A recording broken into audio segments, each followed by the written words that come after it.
Hello guys, welcome to the my YouTube channel zero to maths. Guys, आज के इस video में हम लोग प्रायिकता के क्वेश्चन को सोल्व करना सीखेंगे। पिछली वीडियो में भी हम लोग प्रायिकता के क्वेश्चन को सोल्व किए थे और इस वीडियो में भी हम लोग कुछ क्वेश्चन को सोल्व करेंगे और हम लोग अपना कंसेप्ट को क्लियर करेंगे। अगर चैनल पर आप लोग नए हो तो चैनल को सब्सक्राइब कर लीजिएगा।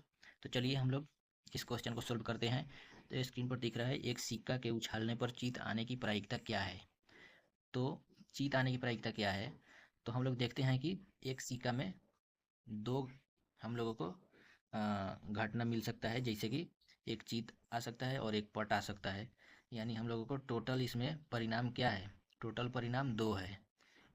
तो हम लोग यहाँ पर लिख सकते हैं कुल संभावित परिणामों की संख्या।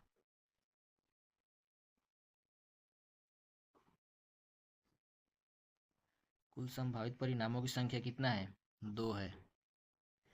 यानी एक चीत होगा और एक पट होगा, तो दो है। उसके बाद हम लोग लिखेंगे जो हम लोग उचित आएगा उसके लिए जो घटना घटेगा उसको हम लोग मान लेते हैं कि घटना ई है। तो चलिए हम लोग यहाँ पर उसको मान लेते हैं। आप लोग मान भी सकते हो और उसको नहीं मान सकते हो, डायरेक्ट भी बना सकते हो। इतना करने से नंबर अच्छा मिलेगा। तो चलिए हम लोग इसको मान सकते हैं कि घटना ई है। तो चीत हम लोगों को आने की प्रायिकता निकालना है। तो यहाँ पर लिखते हैं कि चीत आने की प्रायिकता प्रायिकता की घटना ई है।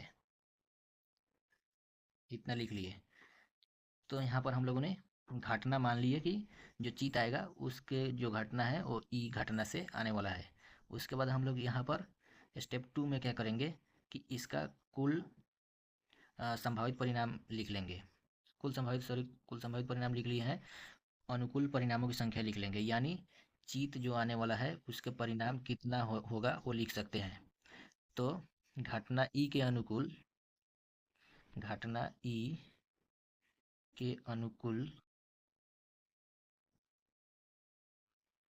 परिणामों की संख्या बराबर कितना है, एक है। यानी इस लाइन का मतलब है घटना ई जब होगा तो उसमें परिणाम कितने आएंगे जो हमको चाहिए, तो उसमें एक आएगा। यानी एक सिक्का को हम लोग उछालेंगे तो उसमें एक ही चीत मिलने वाला है। तो यहाँ पर इसलिए लिख लिए एक। उसके बाद अब हम लोग प्रायिकता निकालेंगे। तो प्रायिकता निकालने के लिए सीधा हम लोग यहाँ पर लिख सकते हैं प्रायिकता ऑफ ई। यानी पी ई का मतलब है प्रायिकता ऑफ ई। ई का मतलब है कि घटना ई। हम लोग यहाँ पर माने हुए हैं घटना ई, इसीलिए हम लोग यहाँ पर लिख रहे हैं पी ई। तो पी ई बराबर होगा घटना ई के अनुकूल परिणामों की संख्या। तो घटना ई के अनुकूल परिणामों की संख्या यहाँ पर लिख देंगे घटना ई के अनुकूल परिणामों की संख्या और बाटा में हम लोग लिखेंगे कुल संभावित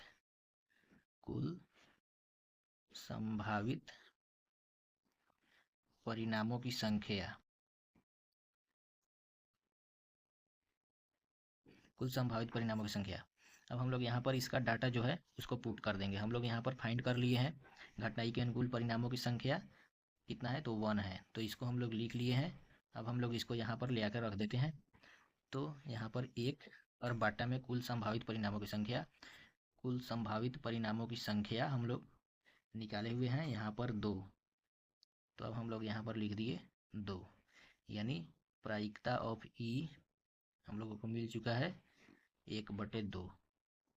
तो इस प्रकार से आप लोग इस तरह के क्वेश्चन को सोल्व कर पाओगे बहुत ही आसानी से।